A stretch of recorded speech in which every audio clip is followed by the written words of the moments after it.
غرباء غرباء غرباء غرباء غرباء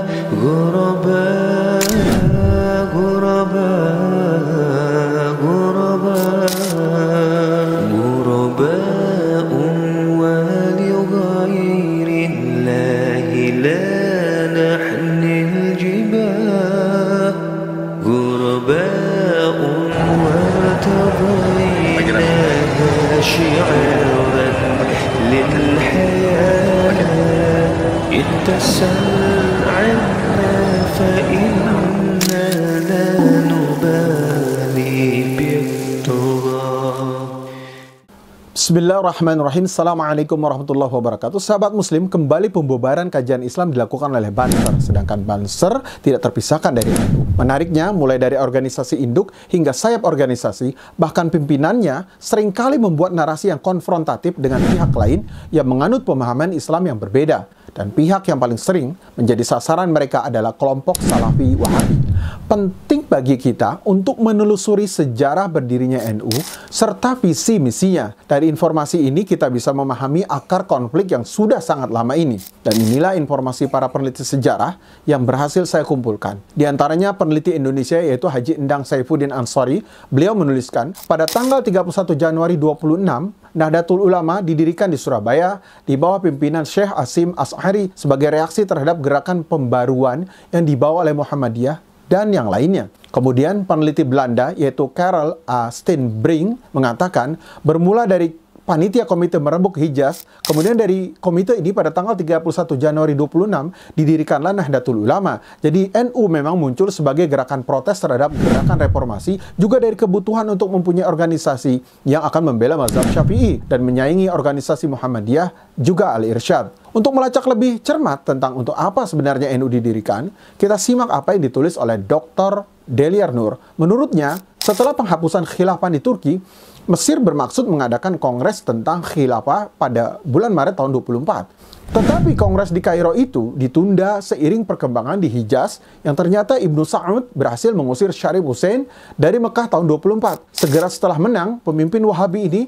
mulai melakukan pembersihan kebiasaan praktek beragama yang tidak sesuai dengan ajaran yang diyakininya. Walaupun dia tidak melarang pelajaran mazhab di Masjidil Haram, dan tindakannya ini sebagian mendapat sambutan baik di Indonesia, tapi sebagian ditolak. Satu undangan kemudian dari Ibnu Sa'ud kepada kaum Islam di Indonesia untuk menghadiri kongres di Mekah dibicarakan di Kongres Al-Islam yang keempat di Yogyakarta Agustus tahun 25 dan Kongres Al-Islam kelima di Bandung Februari 26. Kedua kongres ini didominasi oleh golongan pembaharu Islam. Bahkan sebelum kongres di Bandung, suatu rapat antara organisasi pembaharu di Cianjur bulan Januari 26 telah memutuskan untuk mengirim Cokro Aminoto dari Sarekat Islam dan Kiai Haji Mas Mansur dari Muhammadiyah itu ke Mekah untuk mengikuti kongres tersebut. Pada kongres di Bandung yang memperkuat keputusan rapat di Cianjur, Kiai Haji Abdul Wahab Hasbullah atas nama kalangan tradisi memajukan usul agar kebiasaan agama seperti membangun kuburan, membaca doa seperti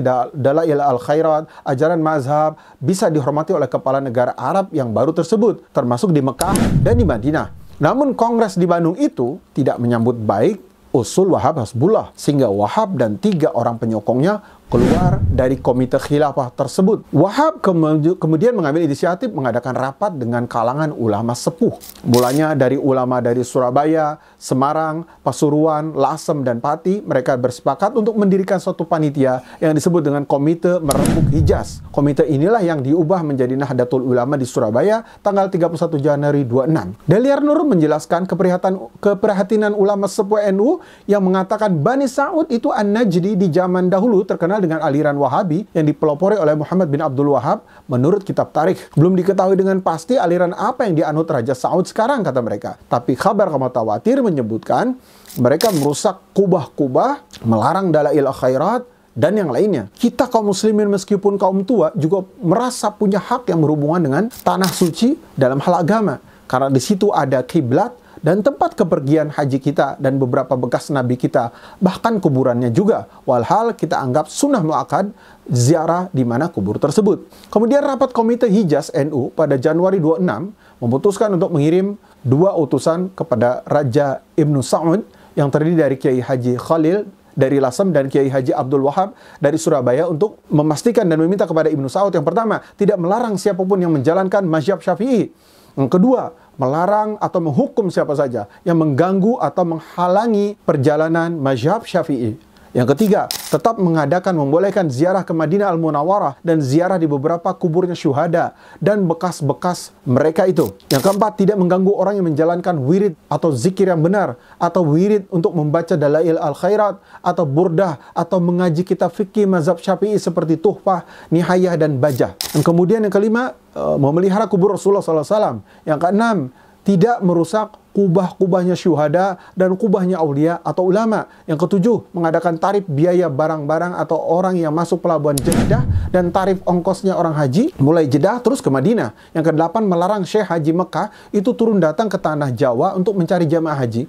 Sebab cara itu menurut mereka menghilangkan kehebatan tanah Mekah dan juga orang-orang Mekah, serta menjadikan tambahnya ongkos. Dan lebih utama, pemerintah di sana mengadakan satu komite pengurusan haji di Mekah. Tidak ada jawaban ternyata terhadap permintaan ini. Karena itu, NU beranggapan bahwa Kongres Islam di Mekah tahun 26 yang dihadiri oleh Cokro Aminoto dan Mansur sebagai suatu yang gagal.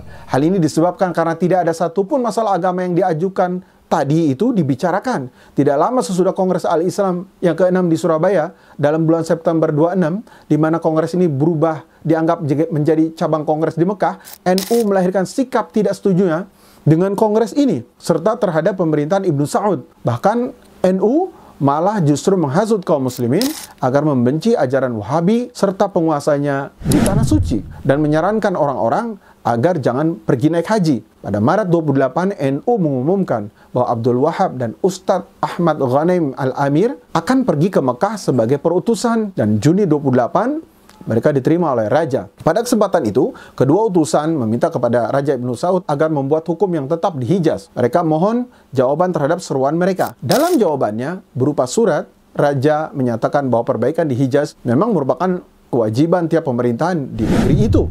Dia berjanji akan memperbaiki keadaan perjalanan haji sejauh perbaikan ini tidak melanggar ketentuan Islam. Dia juga sependapat bahwa kaum muslimin bebas dalam menjalankan praktek agama dan keyakinan mereka, kecuali urusan yang Allah haramkan, dan tiada terdapat suatu dalil dari kitab Allah, tiada sunnah Rasulullah SAW juga, tidak ada dalam mazhabnya orang-orang terdahulu yang saleh, dan tidak juga dari pendapat salah satu dari imam 4 mazhab. Nah, sahabat muslim, dari sini kita mengetahui asal-usul sebab didirikannya NU, dan kita mengetahui akhirnya akar konflik ini memang terjadi seperti apa. Demikian, semoga bermanfaat. Barakallahu fikum. Assalamualaikum warahmatullahi wabarakatuh.